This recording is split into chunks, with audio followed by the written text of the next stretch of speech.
Hello, everyone. Welcome to another episode of podcast with BL Inside Circle. Today's episode is unique because we have not one, we have not two, we have got four guests. All these are young chaps. I think one is about 30, about age 30, and they are the founders of this ISB Alum initiative called Newsline. They started this news portal or news aggregator portal in August 2020 in amidst the pandemic which the world was facing, and now they have recently grew to 30,000 Instagram followers. So let me introduce to all of you Pushpal Maheshwari. Pushpal Maheshwari is as they have given me the introduction, as the product policy and politics guy. Basically, he does everything related to politics on the Newsline platform, and he currently is a product manager at Meesho. Then there is Anshul Vora, who is the content expert. She has had volunteering stints at UN and Teach for India. Right now, she's working with Accenture as a strategy analyst. Welcome, Anshul. Then we have Snigdha Chadda. Snigdha Chadda is a 2019 ISB pass out. She's the in-house marketing and writing expert, as they have told me. And currently, she's working as a brand manager at Jubilant Foods. And we have Snigdha, and lastly, Chaitali Khandekar. Chaitali Khandekar is the one who takes care of the video and growth of the platform. She works as a strategy consultant with Siemens. So, welcome, guys. I am personally so excited to have all of you, all four of you, in the podcast. So, let's start with the first question. To you. You all of you are ISB pass outs. Apart from Snigdha, Snigdha is a 2019 pass out. All of you are 2020 ISB pass out.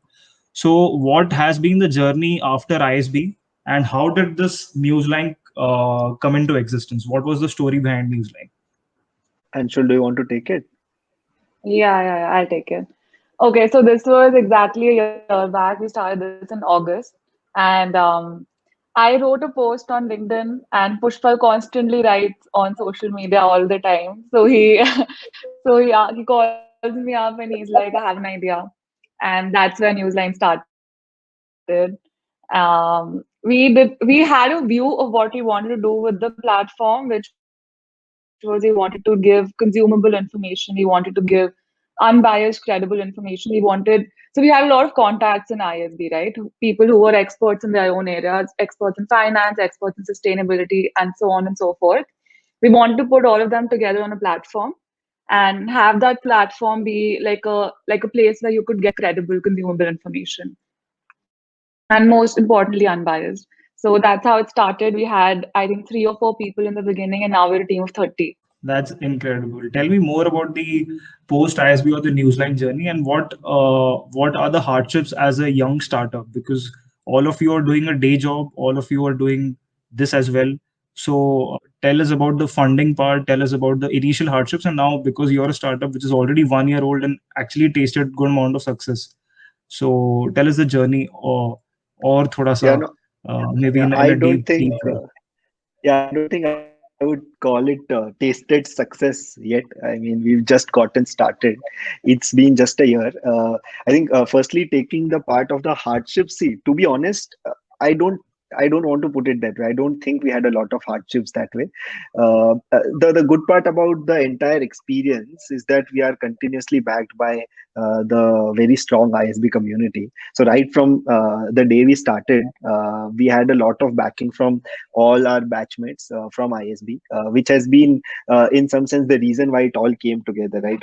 Like Anshul said, that we got in experts from various fields. The idea was always that for experts from various fields to write for Newsline.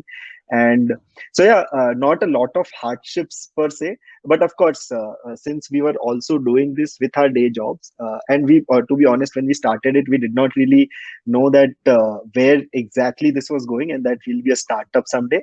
We just started it as an Instagram page because we had a vision in mind. But as we started seeing traction and things started falling in place, we realized that okay, we are up to something, and that is when that entire concept of it being a startup came into picture. Now, about the hardships, I think since Snigdha, Anshul, they take up a lot of everyday job on Newsline, and in fact, Chaitali makes it a point that all the important news are covered instantly. They are the ones who do a lot of heavy lifting for Newsline, so I think they'll be in a better position to answer about the hardships that way. Chetal, you want to add something on this? I actually want to add one thing about, I mean, I completely agree with, we haven't tasted success yet, but I think what has worked for us is, even if we are in an ISB community, a lot of us have now grown to 30 team members, like Anshul said, but the page has taken the course of what every team member led them to, right? I mean, Zee, who first started the video reel concept, she actually came in, started making reels, that which is why I reached out to Pushpal and said, oh, this is very interesting, I was planning to do something like this. And the next day, you know, he sends me a message saying crypto market is crashing, can you make a reel right now? And that's how I started. So and from there, now we are making about 3 to 4 reels a day, and we are going to make an app which is going to be a video bite-sized news platform. So I think what's been great about us is we all respect where each of us is coming from and believe that we are going in the direction that's right based on what all of us are contributing. So more than hardships, it's been very interesting to see how everyone is fitting into the page, into the app now. And together we're creating something really exciting. So it doesn't feel like hardship. It feels like something that we're very passionate about, and it's like a break from work when we need it at the start of the day, at the end of the day. So that's what's worked for us. My next question is between you and Snigdha. One of our faculty at IIM Kozhikode actually told us this, that the next generation or the millennials, after the millennials, kids after millennials, they are not instigated to learn or read more. They learn more when a video is shown to them. I don't know if this is a good thing or a bad thing in the long term. So because you have started the real thing and started the video format, and that is maybe a long term goal also. How do you see this, and how do you want to change this, or will you be part of this in the Newsline journey, that only video could be a little better, and writing experts can have a backseat in the long term? I wouldn't. So firstly, to answer your question, I do agree with what your faculty members said. I mean, we're definitely going towards a generation where everyone's consuming videos. And to be very honest, our idea of getting into an app was to ride this exact wave that TikTok has brought to us, or Instagram Reels has brought to us. We've noticed the generation today just scrolling through videos, right? And we feel comfortable with being there in that space. And if that's how they want to consume news, we are at least adding value by giving them what they need to know. So that's about the millennials and the kind of format they want to consume it in. I wouldn't actually say that the expert articles will take a backseat, because I think there is an audience who wants a deep analysis piece wherever they are interested in a subject, which is why we will continue the long form posts or the articles that we do. And maybe Snigdha, you can add to the long form part of it here. Yeah, absolutely. So I think it's more about also the attention span. Like millennials and Gen Z, they're not waiting for anything. They're just here for, okay, give me a bite. Okay, 5 seconds, 10 seconds. That's all the time that I have. And like Chatali said, they're literally we're not they. We're actually constantly just scrolling through content, right? And we have access to a lot of it. So how do you make sense of that wave itself, like you said, riding that wave itself? How do you give them information that is something that they can actually use, that they can consume, and in a format that they are already consuming, right? I think we spend a lot of majority of our time, majority of our days on Instagram. So definitely bite-sized content, video content, definitely that's the wave that we're riding for sure. In terms of long form and written content, absolutely not taking a backseat. I definitely think that there's a lot of scope still for things that are explained in a very comprehensible manner, but at the same time in a slightly longish way, where you get all the details just in one place. So you don't have to like search in multiple places, and you can just go to this one page get all your pointers from it, take what you want, leave what you don't want, and move on, right?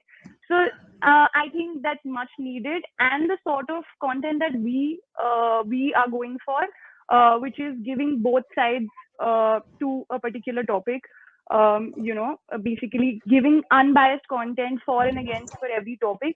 So that's the sort of content that we're trying to give out to our users. That I think is a huge plus point here, because otherwise you have to go to a lot of pages, go through a lot of searches. Here we're giving you everything in one go, and even if it's coming in a long form, I'm sure there's a lot of people who still want to do that, still want to read that. On the content, I have this question. So in the recent years, there has been a sudden surge in a curated content delivery. So there has been rise of FinShots from IMA. Now from ISB also Newsline has been started. So how important do you think is the backing behind the news providers? Where I'm going with this question is, do you think a similar kind of a news provider, when not of a branding similar to IMA or ISB, would be able to outreach the same number of viewers in the same or similar amount of time? What are your thoughts on the branding and the outreach of the news? Yeah, I think that's a very good question. FinShots, in fact, were one of those folks who we had an initial chat with before we were starting Newsline, and newsletter was something that was always on the cards for us as well. So we wanted, while we were still figuring out what we are planning to do and what is the vision and what are we aiming to, that is when we had a discussion with the founders of FinShots, in fact. So as I see it, to answer your question, I think that initial boost or initial impetus that you get because of the backing of an ISB or an IIM always helps. I mean, it adds to the credibility, if I were to put it that way, and we get the benefit of doubt every time there is anything in question. But then it wouldn't be fair to put that only an ISB and IIM would get here, right? I believe that anyone that can produce, and which is what we are seeing on Instagram, right? So, I know that there is this bunch of undergrad students, school and undergrad students, who are producing really high quality news, and they recently got covered by CNN, right? And what I'm trying to come to is that at the end of the day, it's the quality of news that you're putting out and the credibility with which you are putting it out that matters in the long run. Of course, the ISB IIM tag will help and will help, but they'll help only for so much. After that, it has to be on the quality of your news. Yeah, I mean, the people will come for the tag, but they'll stay for the content. So, Now, my next question was more towards public policy. India, being a very young democracy, doesn't have what you can say a matured public policy system. In fact, we have a subject in our curriculum which we just finished today, business and government, wherein we are taught how to, as future MBA graduates, how to navigate through the public policy and how to, put your organization in front. So, how do you see public policy education changing, and how do you see the news reporters and news aggregators, forming the change form in the formation of information of the what you can say public policy around, and communicating that public policy to the to the citizens of the country? How do you see this role being played out in the coming future? so I think what lies at the base of whatever you talked about is awareness. Till now, you were getting most of your news from journalists, right? And people who were probably aligned towards a particular party, or maybe not aligned, but they were journalists. Now, from the shift of information consumption from TV or from news channels to user sourced content, right? So on Instagram or anywhere else, you'll have people who are lawyers coming and talking about these policies. You'll have people who are economists and researchers coming and talking about these policies. So that's the shift that is important, because now I'm listening to it from the point of view of a lawyer, which might have gotten skipped in the sensationalization that happens in journalism, right? So to answer your question, I think it all starts from policy, and that's what something like a news aggregator, a page, or young fresh pages really come in, because they get you that direct voice without the clutter in between. So I think that's where it's going to start from, the fact that you're going to get aware. For example, I take a very simple example of the farm laws. People have been debating it, fighting against it, just because a particular party was supporting it, or just because a particular party brought it into the news. But if you read about it, that's not the case. Literally every party from BJP to Congress to AAP, they signed off on these laws, right? So it's not PM Modi coming out there and saying this is the law that should be implemented. It's the researchers behind it. So that's where you need to go. You need to go back to the policy and what it's doing to make a view about it, rather than just making the view about it from news sources or from the face of the political party there is. I hope that answers your question. Yeah, I had one small follow-up on this. So, since public policy in India is mostly inspired from the West, even the constitution is heavily driven from multiple Western cultures.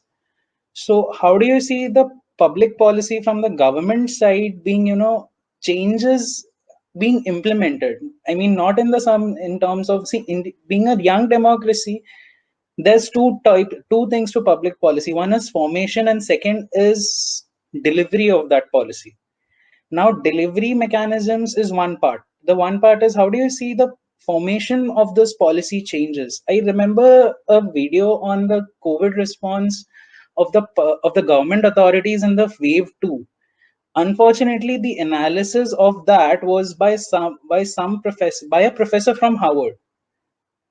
So that is, indicating some sort of a gap between what is implemented and what is theoretically possible. So how do you see this gap being bridged in the coming years? Sure. So I think, see, there are fundamentally three things to it, right? So initially, India was much more, and I'm irrespective of what party was in power and all of that, forgetting all of that. Initially, India was more in a working in a reactive fashion because we were catching up with the world, right? In the sense that most of the policies that we were creating were reactive. Since something happened, we had to create a policy, right? So, and in a lot of industry sectors, we are still doing that, right? For instance, IT, right? In IT, we still don't have a very well established set of matured laws. We are still figuring out, right? But we've matured in quite a few sectors. So now, for cases where we've started maturing and where we are now starting to create policies proactively, right?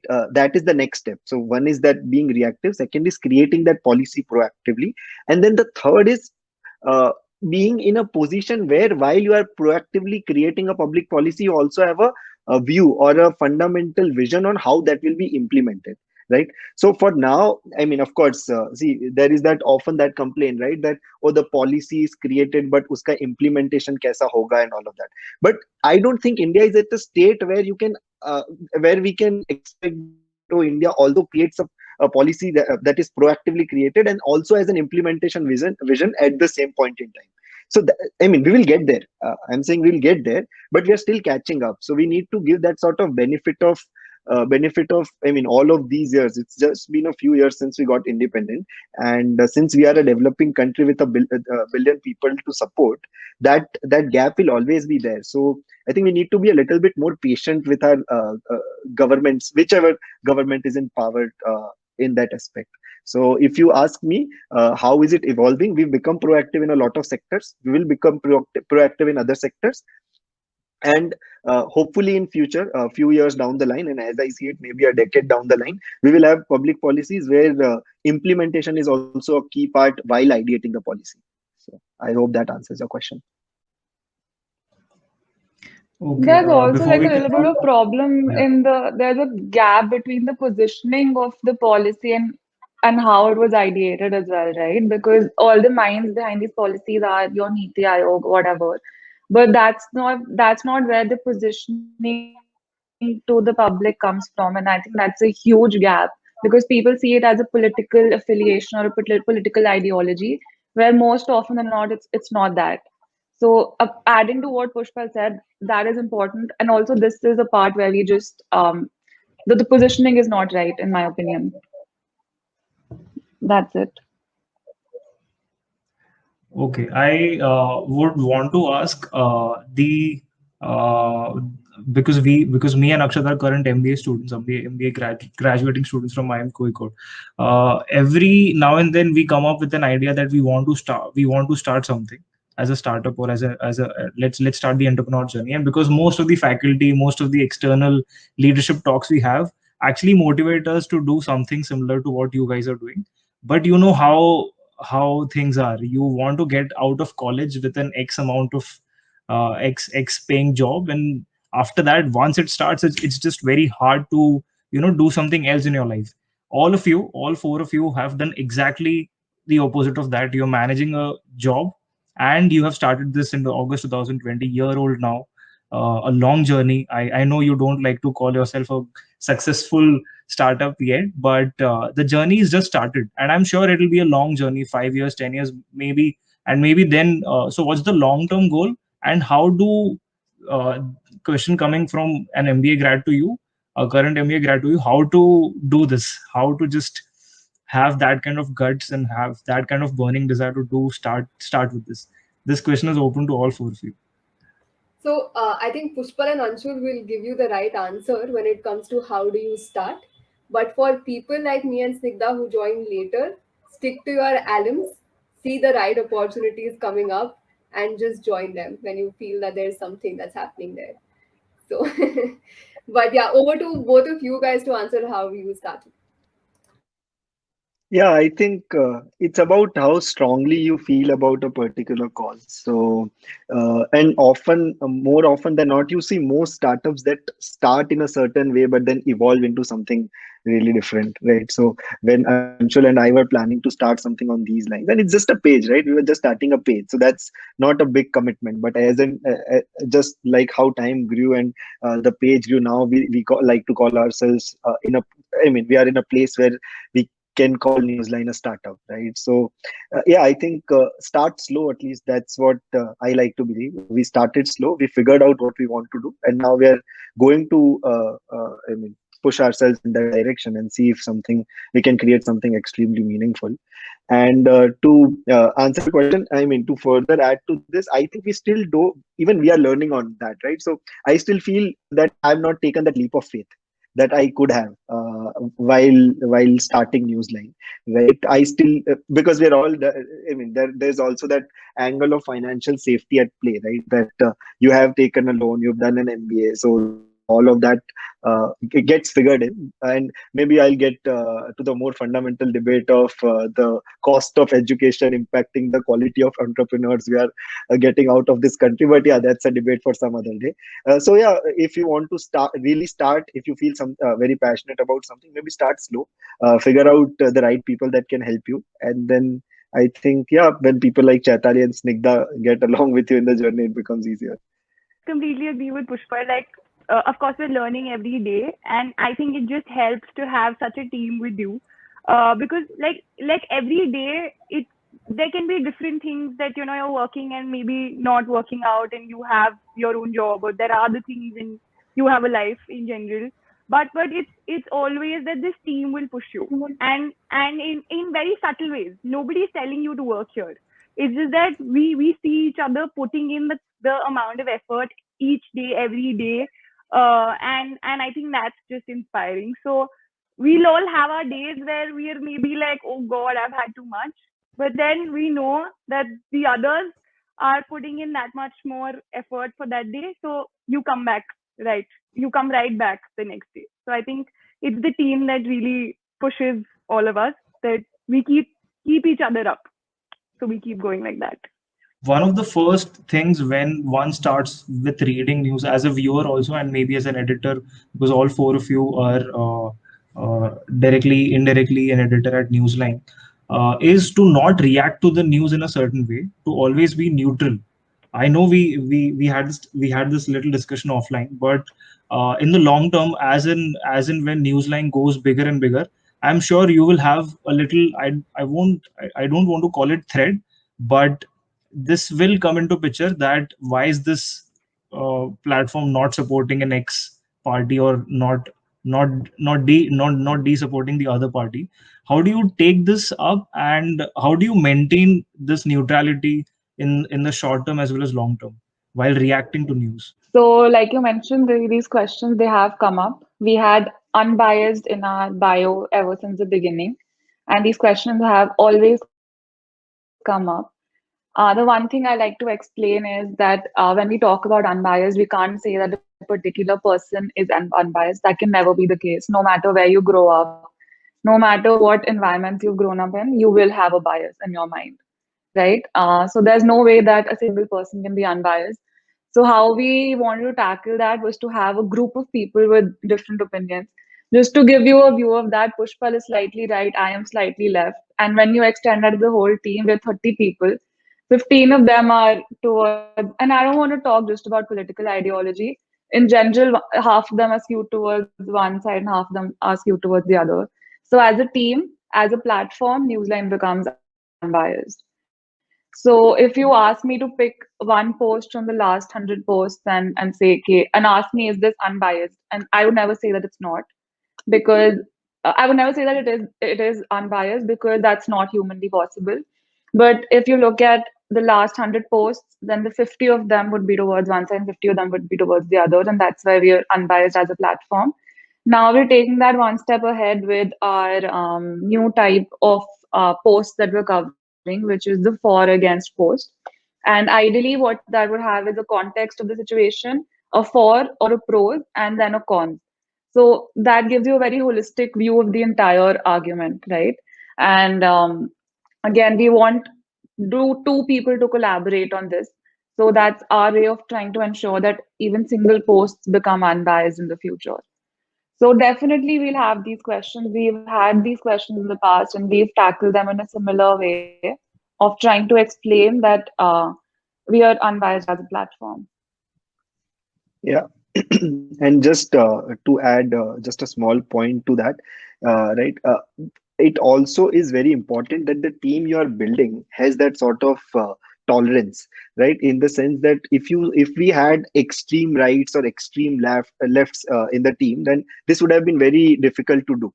Where today, if there is a slightly left aligned news that someone tells someone in the team that is right bias, then there is a sense of respect and agreement where we debate in a manner to come to I mean, to basically learn in the process, right? So in case of extremes, that never happens. So like Anshu said, we have opposing political views at times, but then that doesn't mean that I don't agree with something that is said against my ideology, or I don't agree with something that is said against Anshu's ideology. So that quality of member in the team and their tolerance to views of opposing ideologies is extremely important, and I think we've been lucky that way, that we have people like them in the team. Definitely. And Nice. just to quote like an example, we have Bansri and Karan on the team. They're completely opposites. And you'll often see Karan sharing posts Bansri has written. So the kind of debates that happen in our groups, those are, I think, even better than the kind of content we post out, because we filter all that out. But that's the beauty of the team. Okay, thank you so much, everyone. I would request Akshat to give a vote of thanks and give a formal conclusion to our amazing 30 minutes of the podcast with all you amazing young chaps. Thank you guys for being here with us for this amazing half an hour. So I'll present the formal vote of thanks now. On behalf of the IIM Kozhikode's PGP-BL class of 22 and BL Insights Circle, we would like to thank the team of Newsline for interacting with us and sharing their insights on their journey to the venture to Newsline and their life post the ISB MBA experience. We had multiple conversations on the news formats, and their consumption patterns from millennials to the ones that we are consuming now. Then we moved on to the significance of network and branding, and the initial branding for outreach, and then we had multiple takeaways in public policy. Another key aspect and takeaway for me and I hope the viewers was forming a team and taking a stand on what you as a team and the startup stands for, and at the end of the day, being proud of the work that one is doing. Hope our viewers had multiple takeaways as well. Thank you to the team of Newsline for taking their time and our viewers for joining us for the episode. Thank you all.